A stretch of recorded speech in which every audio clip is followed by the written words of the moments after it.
Adastra is a sci-fi political adventure with cosmic horror elements and gay romance intended for adult audiences. Viewer discretion is advised. Previously on Adastra. The drones have lasers? Oh yes, they need some form of a defense mechanism. I find myself continuing to glance up at an Adastran spider, sitting motionlessly on the wall of the palace. Wish they'd use them on those hideous things. It takes Alex a moment to see what I'm looking at.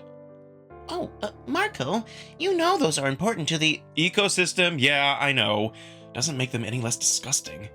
Imagine one of those things biting you. Indeed. Though, honestly, I've been vaccinated so many times after coming to Adastra that sharp, pointy things don't scare me so much anymore. I followed Neferu to the throne room, the cavernous space just as empty as it was during the first trial. Why don't we give Virginia some company? You can. I was gonna go sit with Alex. Neferu's expression doesn't change, but he doesn't let go either, and his voice takes on a gentle but ominous tone, making me feel a little uncomfortable. Depending on how this trial goes, we may have some business to take care of before it officially ends. It would be best if you are close to me. It's then that I realize what he's getting at. Although I don't know what the process of becoming Neferu's pet is, I imagine it involves some sort of official business, like signing something. Neferu, I see you've brought a guest. So, I suppose he understands what we're saying then? Well, he is sapient, and he does possess a lingua. Don't feign ignorance, Neferu. You've been around him far more than I have. It's a simple question, and one that you should answer honestly. Otherwise, am I to assume that you've brought a little spy to our conversation? You accuse me of deception? Yet we both know you've already figured out the answer. Why do you feign ignorance? It's the best weapon in discourse, and it's easy to feign stupidity. At least it is for me. It is expected on my part. And why would you say something like that? I have a vagina, Neferu. The second trial will begin in 10 seconds. Very good. You may proceed. A drone levitates down from the ceiling, coming to a gentle stop mid-air in front of Kato. I notice the tiny red light on the top of the drone turn green, and the old wolf fixes his eyes on the camera. Welcome to the trial of rhetoric. 20 millennia ago, we were chosen by the Romanos. Out of 1,000 species, they chose us. And was that not for a reason? Amicus goes on to describe the history that I had a vague knowledge of. How Drusus re-established contact with the parents, reunited the Wolven Empire, and renamed the world Adastra, a name that represented everything the Empire stood for. I don't know if the wolf is doing a good job, since I have no point of reference, but as far as I can tell, he seems to be doing great. His movements are powerful, but elegant, just like his voice, and I find myself beaming with a sense of pride that I've never had for someone else before. He goes on to describe the policies he'd already told me about. Re-establish relations with the siblings, fully uplift the children, reshape their role in the Empire. And the first step? An alliance, one that has been proposed by the Chamians. Their arrogance will be tamed, and Wolven dignity will be restored. Within the course of my rule, I will place Adastra on the same pedestal as all the other siblings, if not higher. No longer will we be the half-sibling of the Galaxius. No, we will once again stretch beyond our system, beyond our quadrant, and yes, eventually beyond the galaxy.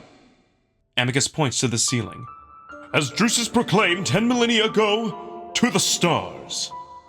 So I say now, to the stars and beyond! Amicus pauses dramatically in that pose, then bows before turning and walking back to the throne. Thank you, Amicus. Cassius? They let out a breath, watching as Amicus makes his way up the steps, passing Cassius as his brother makes his way to the same spot on the floor. So that's it. Amicus's part is done. Now it's Cassius's turn, and I watch as he walks to the same spot, an angry scowl on his face. It's angrier than usual, almost furious, and I wonder if he's upset about how well Amicus had done. But then he starts speaking, and I realize it's part of his show. For 300 years, our empire has been in shambles. I jump, and I even feel Neferu tense up next to me as the White Wolf practically screams. Cassius' speech goes on like that, describing Adastra in terms that make it sound like the worst place in the galaxy to be. I don't know if this is good or not. He's definitely being way more intense than Amicus was, and if that's the goal, then I'm worried. I feel myself start to sweat, wondering if this is the beginning of the end. My brother stated that the war was responsible for our sudden decline. A decline not so sudden when it's been happening for thousands of years. No, that war was the best thing that could have ever happened to this empire. It showed that we were unafraid, unintimidated by the most powerful force in the galaxy. We were mocked and laughed at openly before the war. Now, those laughs are quieter, behind dainty paws as our siblings realize just how dangerous we can be. They take us seriously now. But not seriously enough. Look who they sent to propose this alliance that my brother spoke of. Our camera light turns green, and I once again get the feeling that the broadcast is displaying Neferu. The one and only flower of Camilla. The pharaoh's faggot son with his oils and perfumes, stinking up the halls of our palace. This alliance is highly suspect, and I must wonder what is really going on during these negotiations. Actually, let me give you an idea.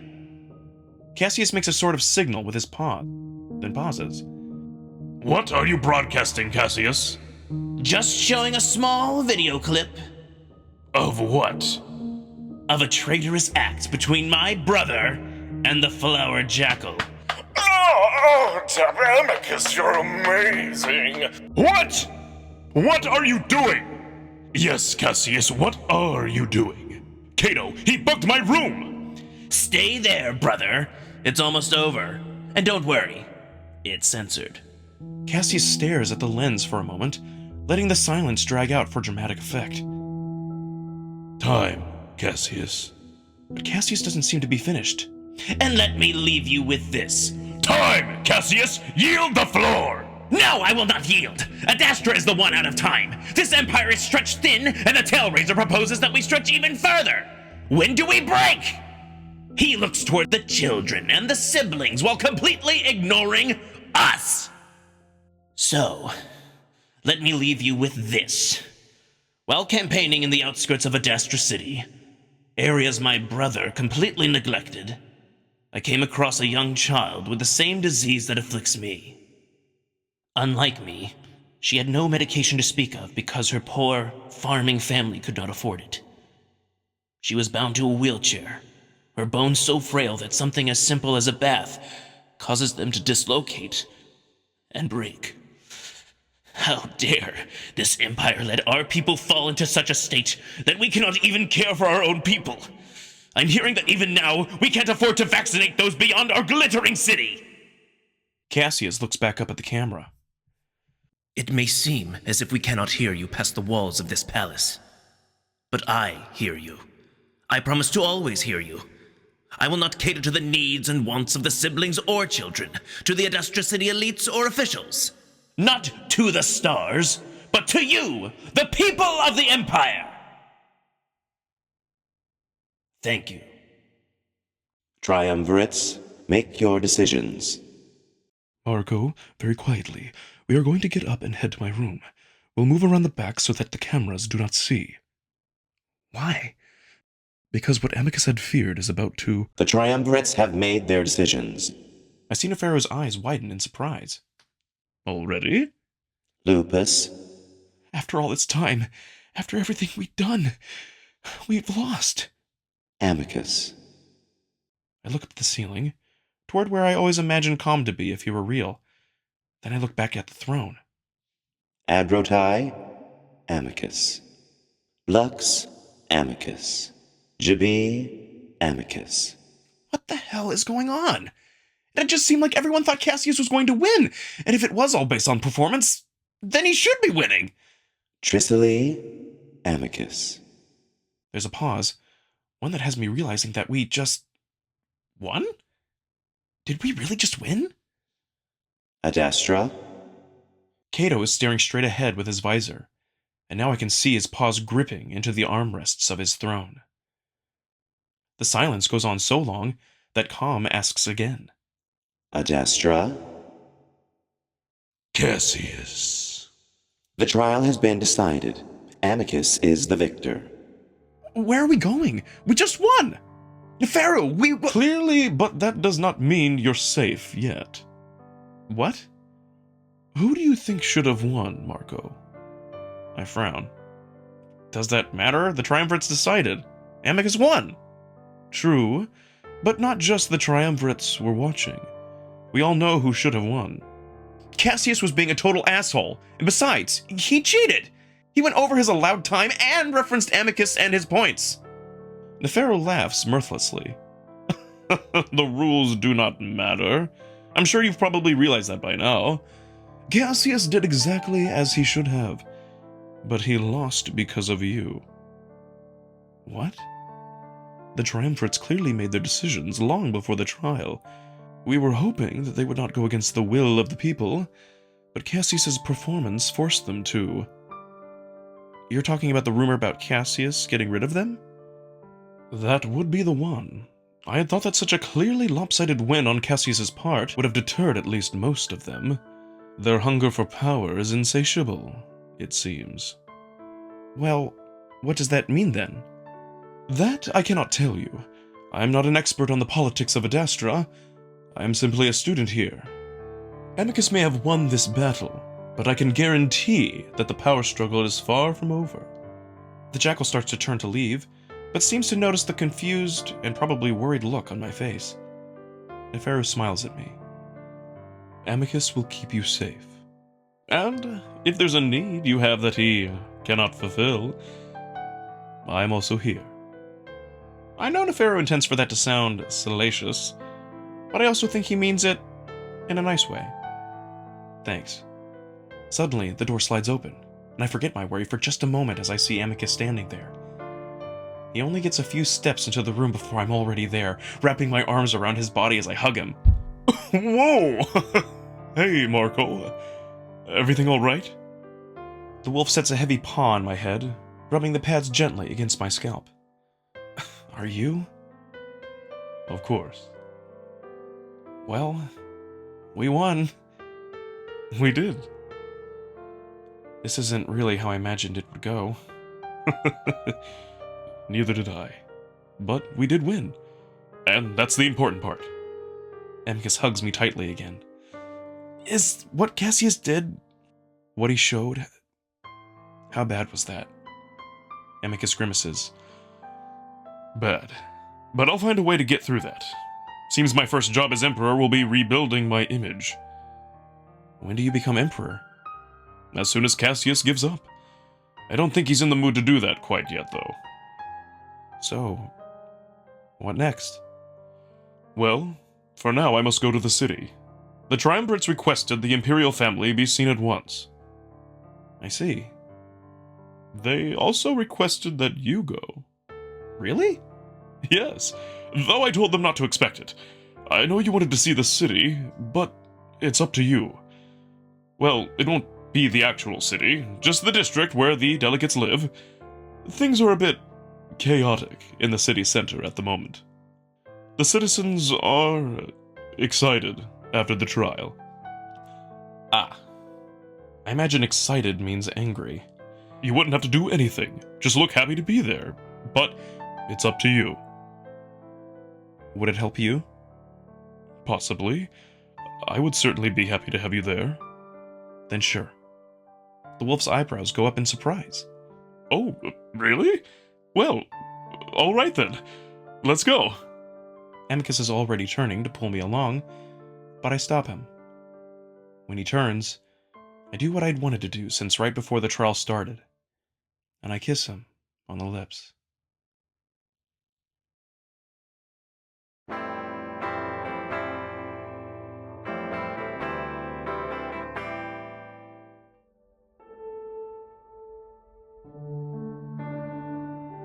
Chapter 12 Adastra City.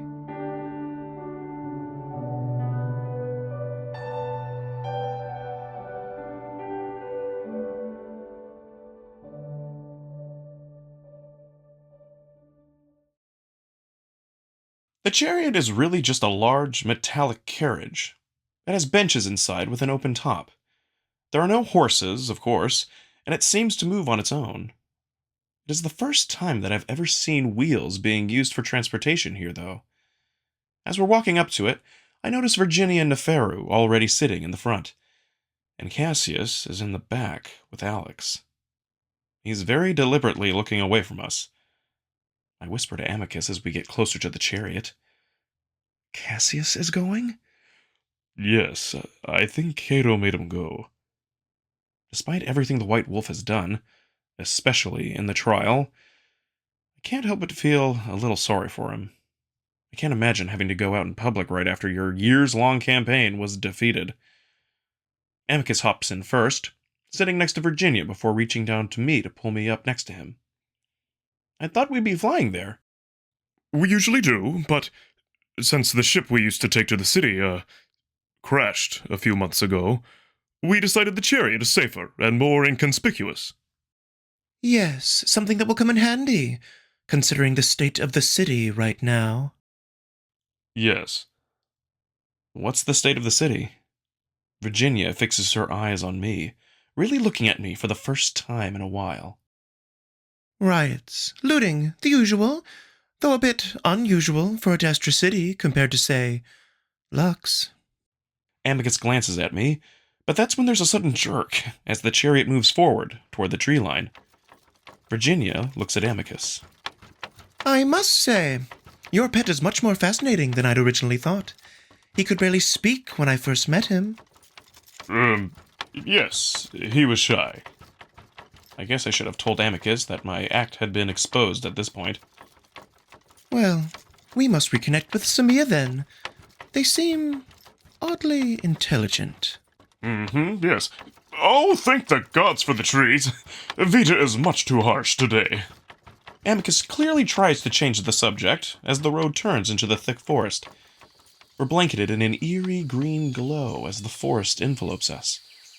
Strange glowing insects fly around our carriage, and I notice how ancient the trees look, gnarled and rough, almost completely blocking out the sky. Hopefully they allow us to freshen up a bit before the ceremony. I'll be a mess by the time we reach the city. Virginia whips out her large, embroidered fan again, waving it frantically in her face. I kind of wish I had one too, my skin almost immediately sticky in the humid air. You look fine. Besides, we'll all be in the same state. Amicus glances over at the jackal. I have to wonder what brought you along, Neferu. My presence was requested. By whom? Oh, for the sake of Vita, don't start, Amicus. What? I'm simply curious. No, you're trying to start a fight, which is the last thing we need in front of the triumvirates. Besides, isn't your policy to befriend Chamians? An alliance isn't friendship. Chamians see it as friendship. Besides, everyone probably thinks you're already very close after what was broadcast. Virginia! She hides her smirk behind the fan as Neferu grins beside her. I'm simply reminding you that it might still be fresh in everyone's mind when we get there. Amicus slumps in his seat, legs stretched out in front of him. All the more reason to seem distant. That will probably affect my reputation for years. Oh, don't be so dramatic. The people love such scandals. They simply pretend to be outraged. Amicus snorts, but doesn't say anything more, signaling that the conversation is over. I wonder if Cassius, sitting right behind us, is listening in. Probably. I find the whole thing strange. The wolf that tried to sabotage Amicus by leaking what was basically a porno sitting right behind us. I turn my head ever so slightly, trying to look back at Cassius to see if he's looking at us. I don't see anything, so I turn around more fully and find that the white wolf is laying down, eyes closed with his head in Alex's lap. Alex looks up at me and smiles with a wave. I wave back, awkwardly, before quickly turning around. Virginia and Neferu seem to be caught up in their own conversation at the moment, while Amicus continues to sulk, staring at his feet. So, what exactly is going to happen when we get there? Oh, well, the meeting with the triumvirates, as I said earlier. After that, we'll likely get to walk the streets of the district to visit the shops and a restaurant. So, I'll just stand next to you? Yes. All right. For the rest of the ride, I lean against Amicus's side, and after several minutes, I start to nod off. Amicus notices and wraps an arm around me, and I'm able to comfortably lean against his chest to fall asleep.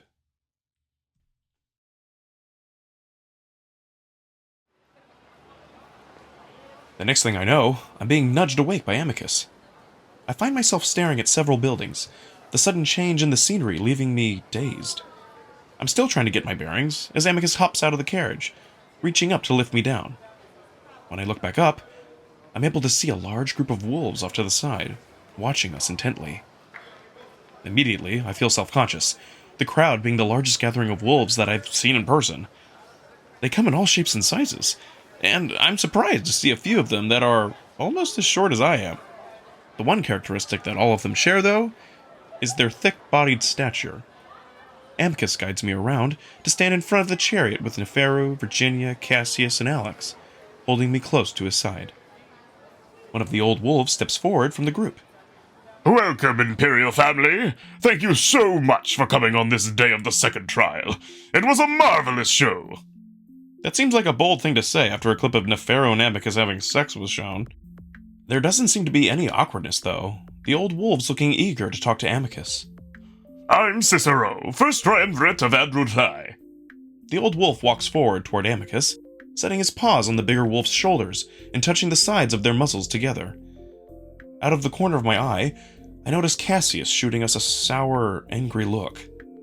The wolf and Amicus hold a short conversation, the older wolf asking Amicus what he thought of Adastra, what problems the city was currently having, and how they might proceed in the future. After that, he then moves on to Virginia, where the conversation is much shorter. Another wolf from the group moves forward to talk to Amicus, the conversation following a roughly similar pattern. There's no talk about Amicus being emperor, but the assumption is there, and when each of them gets to Cassius, it's almost as equally brief as it was with Virginia. Despite the novelty of the situation, I quickly become bored, and the conversations blend together very quickly as over a dozen of these old wolves come forward to introduce themselves to Amicus. For his part, Amicus does a really good job of seeming enthusiastic for each introduction, mentioning that he already knows who they are, and that he thinks very, very highly of their city and region. Occasionally, they'll glance at me and comment on how strange I look, though it's usually with a positive tone, congratulating Amicus on snagging me. That does seem to make Amicus uncomfortable, but I keep a straight face and bow each time, seeming to delight the old wolves with my etiquette. Eventually, these introductions end, but as we start to move toward the shops, the triumvirates continue to follow us, and I find myself having a harder time keeping up with Amicus. He's practically surrounded by the triumvirates. I give up on trying to stay next to him, and even though he keeps glancing at me and calls to me a few times, I just wave him on, choosing instead to walk alongside Neferu and Virginia. Sure, it's annoying, but he's about to become emperor, so it makes sense that he's so popular. As we walk through the streets, wolves call out to Amicus from doorways and windows, and he tries to wave at them all. Further up the road, a group of children, puppies, show up with flowers in their paws, handing them out to Amicus and the triumvirates. As I watch this happening, I notice a particularly patchy-looking child, no taller than my waist, standing off to the side awkwardly, looking right at me as she holds a flower in her paws. I pause, unsure if she means to give it to me. When I do, she moves closer. So I bend over, reaching out, and her eyes widen, probably simultaneously horrified and fascinated at getting the crazy alien's attention. Nevertheless, she comes closer, and shyly pushes the crumpled, wilted flower into my hands, before suddenly leaning in and touching the side of her face to mine. For a moment, I see her watery, bloodshot eyes. Then I feel the slightly damp fur brush my skin, before she makes an odd yelping sound and runs off down the street. I stare after her, wondering if I'd done something wrong. Found yourself a gift? I look down at the white flower, noticing that several petals are missing. I guess. That one didn't look healthy, did she? Not really. Maybe Cassius had a point with his speech. I think they both made good points, honestly. Nefero gestures at the gaggle of wolves moving further and further away from us. Better catch up before they leave us behind. Yeah. I look down at the flower again, a bit uneasy now, before dropping it to the road, feeling a little guilty as I do. Even though the ceremony is technically over, the triumvirates don't seem to want to leave Amicus alone. I'm kind of amazed at how well Amicus is dealing with them, considering how irritated I'm feeling. Amicus tries to bring me over to his side a few times, pointing out trinkets and souvenirs that he tries to explain, as if wanting to show me a bit of Adastran culture. It's nice, and I can tell he wants to involve me, but it's far too busy with triumvirates and locals breaking in every 5 seconds to ask or tell Amicus something. I wish he could just tell them to go away, but I know it doesn't work like that.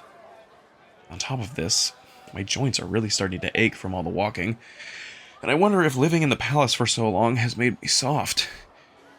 Eventually, I just trail the group of wolves, browsing the goods after they do. It's interesting, sure, but everything's so similar to what we have on Earth. Necklaces, earrings, brushes, clothes, nothing all that mind-blowing. Eventually, Amicus very loudly calls out that he'd like to go to a restaurant with his pet, if everyone could please allow him through. I take this as my cue to move to his side, and he immediately puts an arm around mine, holding me close. As we walk up the street, the many wolves still following behind us, Amicus puts his muzzle close to my ear, sending a bit of a chill over my neck. One that's oddly painful. Everything okay, Marco? You seem a bit uncomfortable. I shrug. Everything around here is new to me, so I guess I do feel a little bit off. Well, let's settle down at a restaurant. We can cool off and catch our breath there. The wolf gives me a quick squeeze with his arm, and despite my slightly sour mood, I can't help but smile a bit. I mean, it's kind of cool that my friend is so popular, even if it's because he's going to be the next emperor. We walk into a small but cozy restaurant, and I can tell right away that it's rather upscale with its carved pillars and the fancy tapestries on the wall. Then again, everything in this district is kind of upscale, I guess. The triumvirates follow us right into the restaurant, though, and I let out a frustrated sigh. Oh my gosh. Amicus notices right away and signals at a wolf standing behind a podium. This particular wolf is staring at us wide-eyed, apparently gobsmacked at seeing the soon-to-be emperor show up in his restaurant. He practically trips over himself to get to us, banging his hip on the side of a table as he does. Yes, your Majesty? Amicus grimaces. Just Amicus, please. Could you get us a secluded table, preferably with no one seated next to us? Of course. The wolf stumbles over himself again before leading us to a corner of the restaurant, gesturing at a table there. He then turns to a couple next to the table and begins to frantically hiss at them to move. They stare at him in astonishment until Amicus steps in to stop him. They're fine. Just, don't let any of that group over there sit next to us, if that's all right. Amicus jerks his head over at the gaggle of old wolves, all of them staring at us rather hawkishly. Oh, yes, of course. He hurries off towards said group, and we're finally able to sit down. Or lay down. The seats are, of course, in the Roman style. Amicus settles down with a huge sigh, stretching his big body over the bed.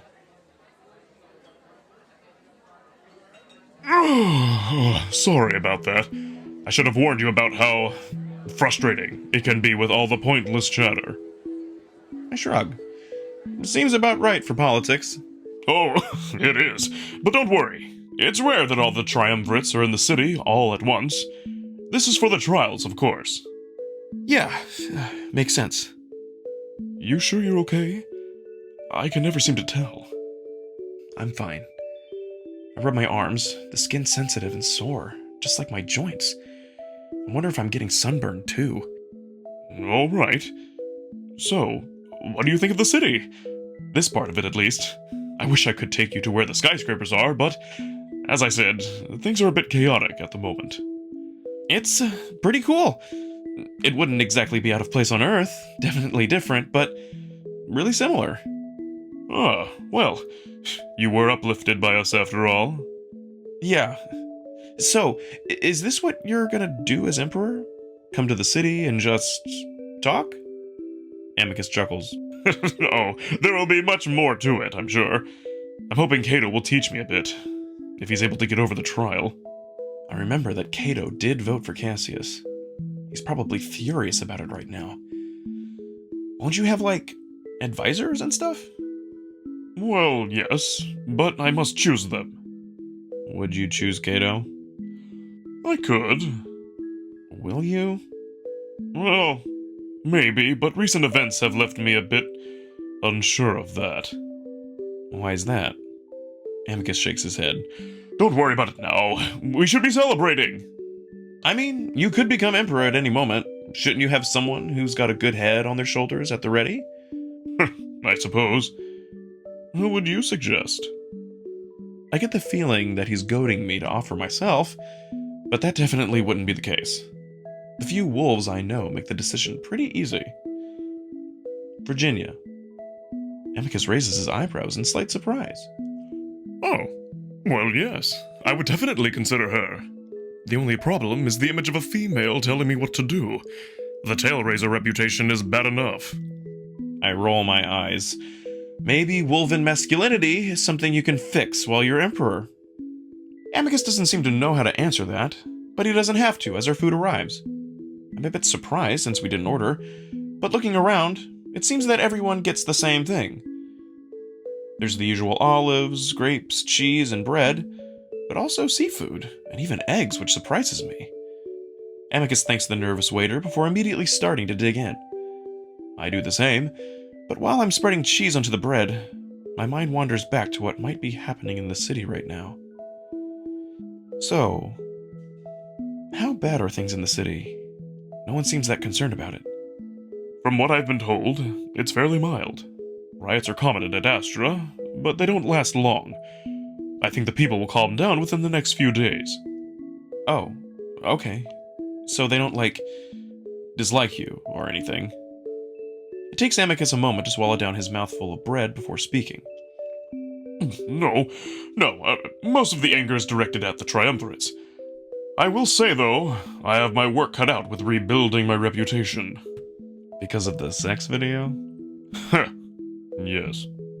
Amicus tries to smile it off lightheartedly, but I can see his ears turning red. It must be weird being out in public like this, knowing that everyone saw it. I was told by one of the triumvirates from Lux to simply say it was fake. Not sure if that will work. Could be a good idea. Really, the biggest issue is that it delegitimizes the alliance process with the Chemians. The people will believe that I'm beholden to Neferu somehow. Amicus's expression finally falls a bit, staring down at the food as his munching slows down. I'm sure they'll get over it. From what I've been told, it seems like they're quick to forget. Well, yes. As soon as the next scandal comes along, hopefully one not involving me. Yeah. We eat in silence a while, and I can tell something heavy is on Amicus's mind. In the meantime, I'm a bit distracted with itching specific spots on my arms, feeling tiny little bumps on the skin. I wonder if I'm allergic to something in the meal, so I stop eating for the moment, choosing instead to lounge out on the bed.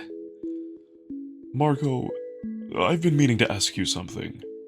Yeah? Do you want to stay here? Even after I become Emperor? The question catches me by surprise, and I'm left to try and gather my thoughts for a moment as Amicus continues to look down. What do you mean? Amicus sighs and glances at me. I mean, do you want to stay here with me, even if you have the ability to go home? Amicus quickly looks down again. I'm sorry, I know it's not my place to ask, but I thought I might as well ask. I stare at him for a moment, then I look down too. You know I need to go back. At the very least, I need to let my friends and family know that I'm okay. I know that they're looking for me in Italy right now. Probably all of Europe at this point. I need to let them know. Amicus coughs hastily. Of course. But that doesn't mean that I don't want to come back. I do. I just know that that there are problems. I lower my voice as I remember that we're in a public place and that mentioning illegal first contact would not be a good idea. If we can fix the problems, honestly, I'd love to come back and stay for a long time. I kind of surprised myself with that statement, but it's true. Amicus glances at me in surprise. Really? Yeah. If it wasn't a risk to your empire. Of course. I mean to speak to the parents as soon as I'm able. I'm certain we can figure something out. The look on Amicus's face right now, so sad but a little hopeful, reminds me of something that I've been wanting to do for the past week. And Amicus? Yeah? I glance around quickly, making sure that the nearby patrons aren't listening. Do you want to date me? The statement, so ridiculous, so silly in this situation, comes out all quiet and weak.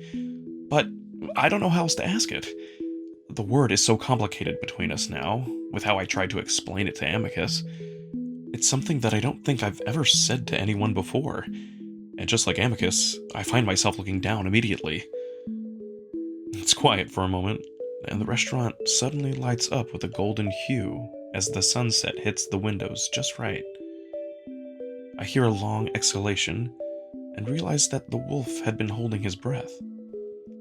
I look up then and see Amicus smiling at me.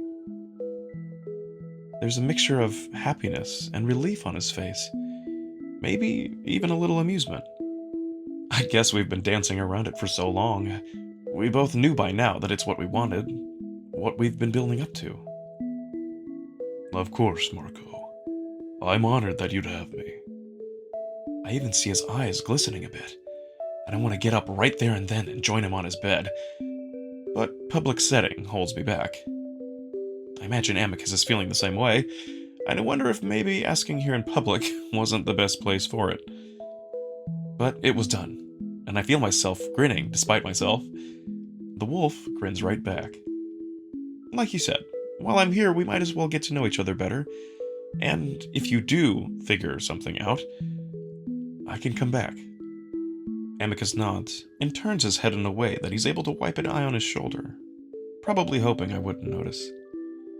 He looks so relieved. I realize even after we made up in the meditation room, he was probably still feeling unsure of where we stood romantically. But there are boundaries, and if I'm dating you, you have to tell me everything. And no sleeping around behind my back. Of course. I've promised to tell you everything, especially everything that concerns you, and I don't ever intend on breaking that promise to you. And sleeping around? Amicus's ears flick, and he glances over at our neighbors, who are definitely trying to eavesdrop. He lowers his voice a good deal. Definitely not. Not that I have anyone to be with, but we can discuss all of this when we get back to our room. And Amicus lowers his voice even more. Maybe do a little more as well. His ears flatten as I roll my eyes, but they come back up as I smile. Sure. Immediately, his tail starts thumping the bed, and the eager look on his face has me shaking my head. I can't deny that I'm excited too. Actually, I'm feeling kind of nervous now that I just promised him that. How would we even start? We sit together for a while longer, the conversation moving to more casual topics, like how the districts of the city are divided up. Though, as an hour passes, I start feeling hot and a little dizzy. And when I mention this to Amicus, he suggests we head back to the palace. Vita has completely set by the time we're heading out toward the carriage. Of course, several delegates surround us as we start to head off, but Amicus promises he'll only be 10 minutes, and I head out into the street alone to stand next to the chariot. It's a bit nicer out here in the open air compared to the stuffy restaurant. I can tell now that I'm definitely getting sick, and all of that soreness and exhaustion was just the beginnings of a creeping fever that I can feel breaking out across my skin. I end up sitting on the carriage step, head bowed as I feel myself starting to sweat. It's not anything I haven't felt before, but there's an odd prickling sensation underneath it all, like pins and needles just under my skin, leaving me wanting to itch at various places on my body. I just wish Amicus would hurry up. The others too, since I'm the only one standing here. I can't even remember where Neferu and Virginia went. Someplace shopping, I think? Simeon? Cassie's voice is low and quiet to my left, and I glance over to see him leaning up casually against the chariot. I make a half-hearted attempt at bowing at him, sort of just flopping my head in his direction. The wolf glares before walking toward me. What game are you playing? Now is probably the worst time for this to happen. Game?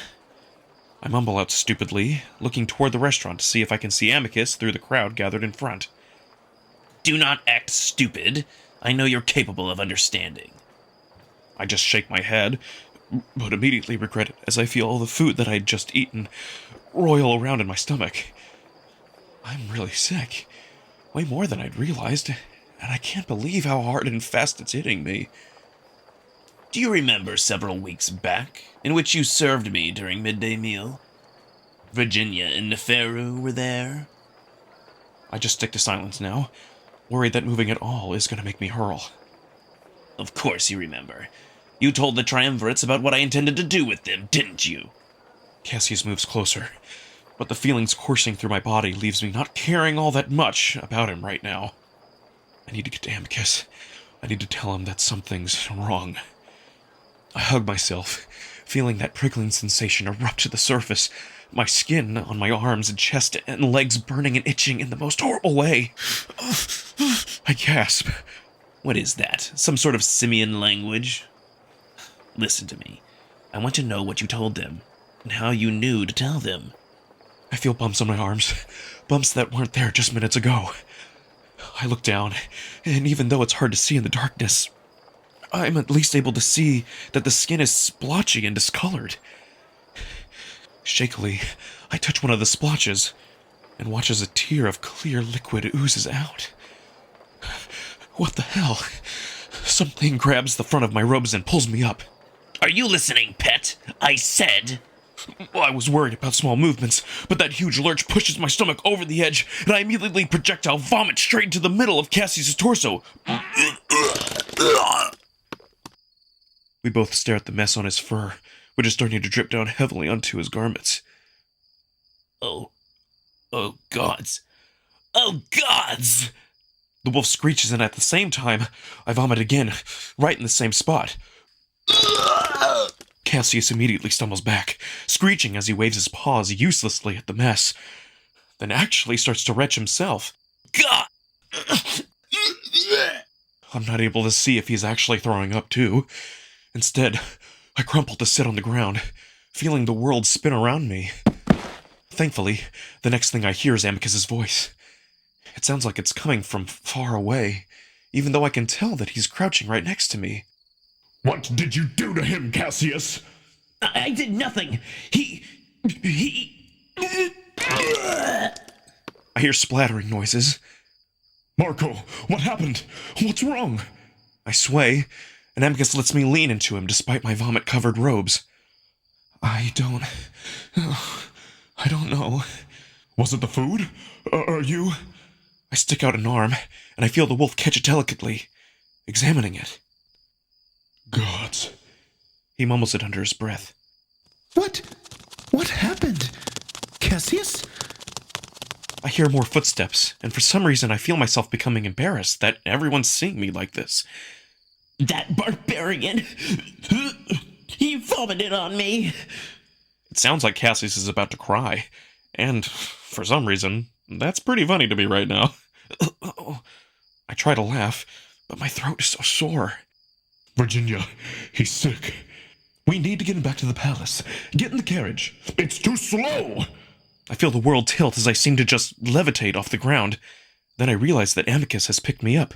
The Breeders have much faster vehicles. We could get one from them. Marco? I hear his voice, but for some reason I can't respond. It's like a dream. There's no time. I'm running back. Amicus!